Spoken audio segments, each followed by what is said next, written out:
My name is Savia Stinkega Kionywe, Host Uphold Limited in Kikuyu.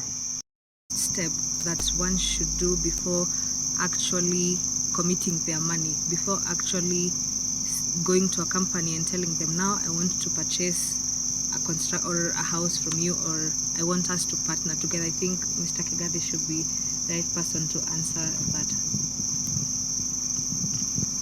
Thank you so much. I think you have mentioned about what we call the due diligence and also involving a surveyor.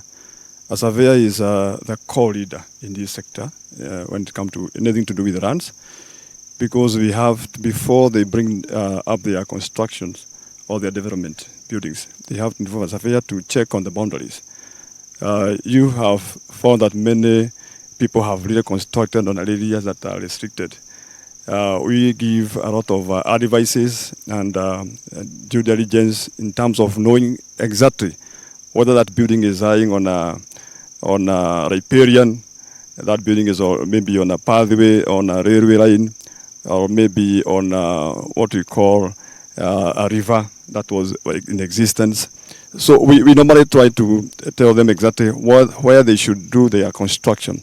And basically we have our own plans, we have our own maps generated from maybe 1969 that you find many people during the construction of the bypass.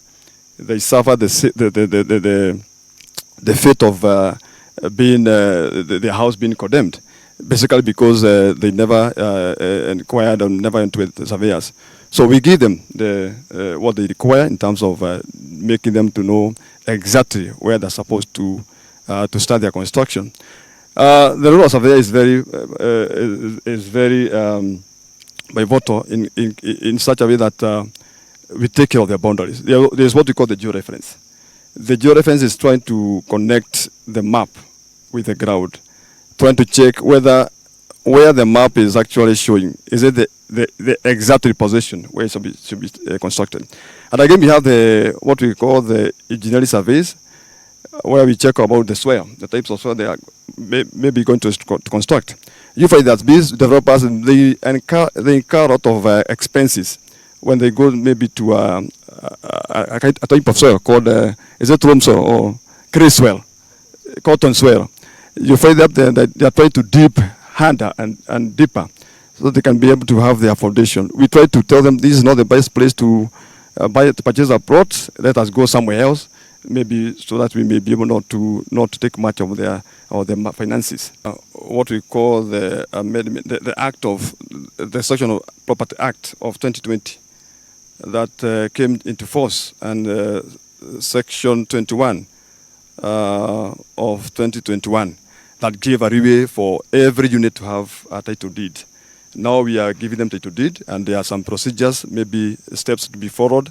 We have to look at the general title deed, which we used to call mother title deed, and then we go for the approvals. The surveyor will come and try to do some plans, and then take them to the local authority for approvals, until we go now for registration of title deeds, and we give them. Now, they used to have what we call the leases of from 21 years to 99 years.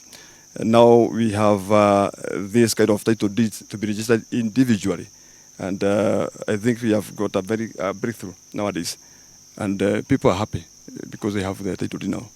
Mm.